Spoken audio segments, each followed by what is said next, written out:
Bravo, Polres Jakarta Selatan sudah menggerebek dan menangkap pabrik kosmetik ilegal di Bekasi, ya. Dan itu tanpa izin BPOM juga, dengar kabarnya.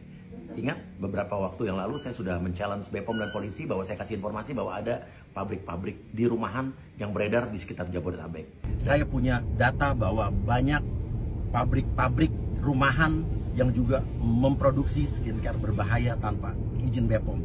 Saya tantang kepolisian dan atau BPOM siapa duluan yang akan menyikat mereka. Dan ini sudah langsung direspon positif oleh kepolisian. Nah, tinggal kita tunggu BPOM-nya bagaimana. Nah, ini beritanya.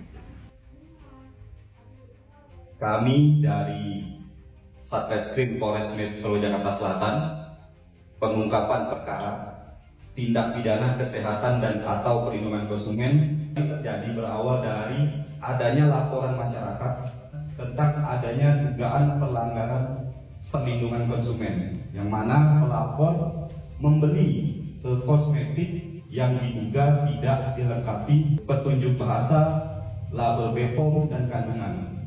Jika dilihat dari barang bukti yang ada, ini merupakan produk kosmetik tanpa izin edar Badan POM. Nah, selanjutnya buat kalian yang juga menjadi korban skincare atau kosmetik yang berbahaya yang mengakibatkan muka Anda rusak, laporkan bahwa buktinya, laporkan ke polisi, dan saya jamin Anda tidak akan keluar uang. Saya yang kawal selama kalian sendiri yang melapor. Jangan katanya dengar di situ ada korban, jangan katanya, tapi suruh mereka sendiri yang bersangkutan lapor bahwa buktinya saya akan kawal, ya. Tidak peduli siapapun itu kalau memang terbukti.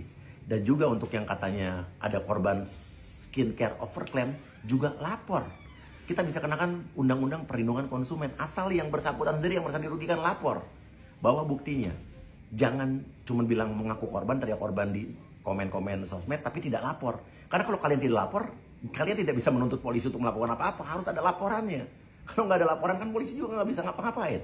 Lapor. Jadi jangan cuma teriak-teriak dong di komen, laporkan. Saya akan kawal selagi itu memang Anda korbannya dan Anda buktinya. Siapapun, ya, siapapun.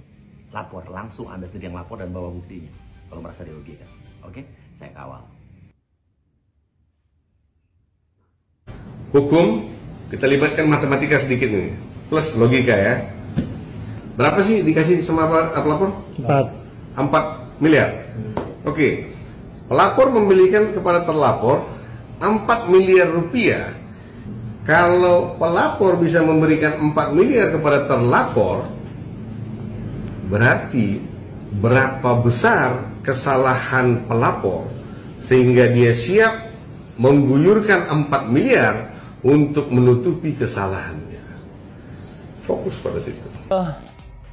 Apa yang berada di media sosial, kami belum bisa menanggapi itu, karena pada intinya secara resmi dari pihak kepolisian, ya, baik Polda Metro Jaya, belum menyampaikan apapun atau surat panggilan apapun terhadap klien kami terkait laporan tersebut. Dan kemudian memang kami juga belum mendapatkan surat kuasa dari klien kami untuk melakukan pendampingan terhadap laporan itu. Jadi sehingga kemudian supaya ini tidak menjadi blunder, ya kami berpendapat bahwa yang dilaporkan itu bukan klien kami.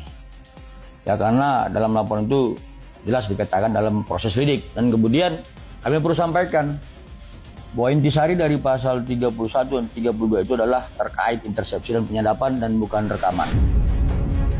Ini kita jatuh masa penahanan penambahan kemarin 40 hari ke depan itu adalah tanggal 20 Mei. 20 Mei berarti sebelum 20 Mei yang setahu gue nih gue baca KUHP, itu sudah harus ada P21, sudah P21 diserahkan ke udah selesai berarti sudah siap disidangkan oleh jaksa. Dan kalau sudah P21 siap disidangkan oleh jaksa, makanya berarti tahanan Nikita Mirzani yang tadi sekarang ada di Polda sudah harus dipindahkan ke jaksa, ke tahanan jaksa. Sampai sekarang belum ada pemindahan, berarti belum P21. Berarti P19. Nah, maksudnya gue kalau belum juga P21 masih bolak-balik ini, jaksa masih menolak, ini masih menolak. Menurut gue daripada sukar udah disudahin aja, ya, gak usah diperpanjang. Banyak juga kok yang sudahin sayang, ya, daripada nanti ujung-ujungnya nanti menunggu tanggal 20 Mei. Ini kan berita viral. Beredar tanpa izin. Abang sendiri sebagai praktisi hukum melihatnya seperti apa, Bang? Sebelumnya kan Abang sempat juga itu memberikan analisa terkait merekam tanpa izin itu melanggar hak asasi manusia. Abang sendiri gimana melihatnya? Iya. Jadi ini pertama juga luar biasa ya, artinya Mirzani melalui penasihat hukumnya telah melakukan upaya hukum melaporkan dugaan tindak pidana yang dilakukan oleh seseorang terhadap dirinya. Kalau saya nggak salah itu pasal-pasalnya tentu pasal-pasal ITE ya, harusnya pasal 31, kemudian pasal 47, kemudian 32, 48, mungkin itu pasal-pasalnya kalau saya nggak salah. Dan ini menarik ya, kita harus memberi pembelajaran juga buat masyarakat yang mana sebenarnya betul bahwa melakukan perekaman pembicaraan secara diam-diam dan tanpa hak itu memang dapat dikenakan sanksi pidana. Dan sepengetahuan saya, keseluruhan pasal-pasal itu juga ancaman hukumannya lumayan tinggi, kalau saya nggak salah di atas 5 tahun mungkin sampai 10 tahun. Artinya jika ini terbukti nanti dalam pemeriksaan di kepolisian, maka ada kemungkinan atau kemungkinan besar pelakunya akan dilakukan penahanan oleh penyidik, sebagaimana yang diatur di dalam KUHP kita tentunya begitu. Nah, saya juga mencoba menyikapi dari sisi hak asasi manusia ya.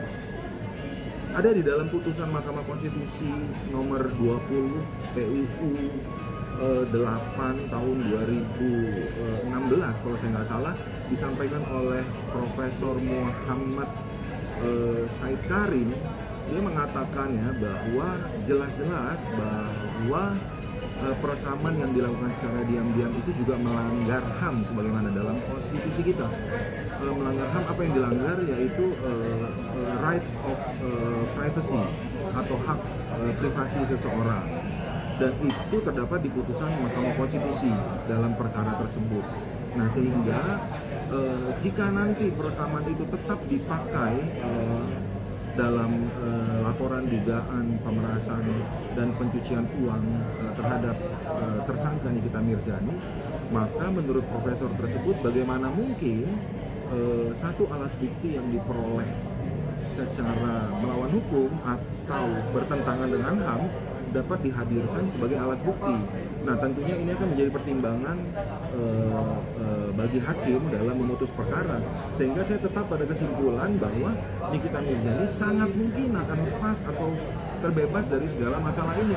Dan sebaliknya, pelaku yang melakukan perekaman secara diam-diam, bahkan ada satu lagi pasal yang mungkin dilanggar, yaitu pasal mengenai saya lupa persisnya, tapi undang-undang telekomunikasi mungkin itu dilanggar, sehingga sangat mungkin akan dilakukan penahanan terhadap orang yang diduga melakukan perekaman dan penyebarluasan.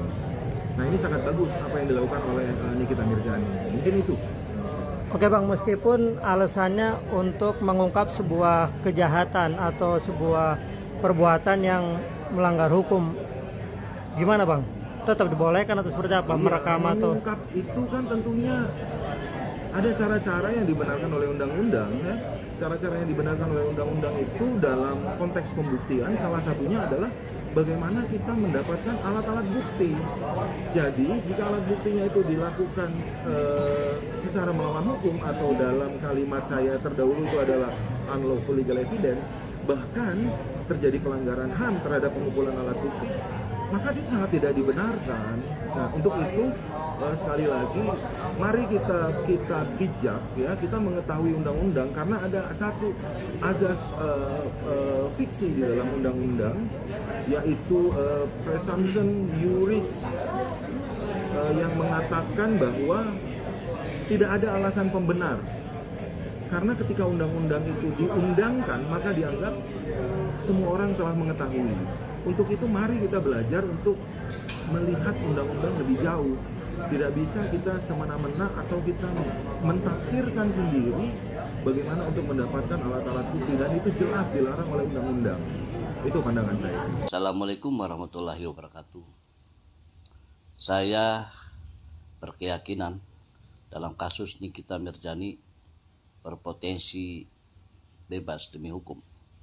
Karena kasus ini penerapan terhadap pasal pemerasan itu sangatlah sederhana, dan apalagi dikaitkan dengan undang-undang ITE, sulit dalam pembuktiannya karena perkara ini bukan perkara sederhana, sehingga dalam penyelidikan maupun penyidikannya membutuhkan ketelitian yang sangat dalam.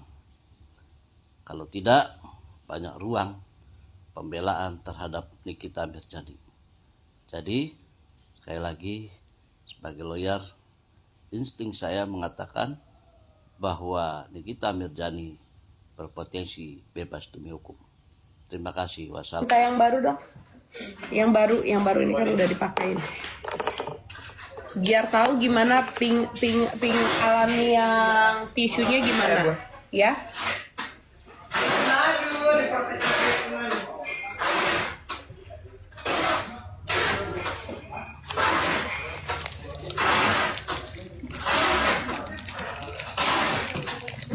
Nih.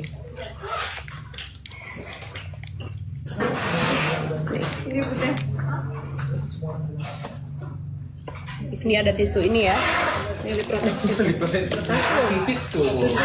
Nah, aku kasih 1 dus.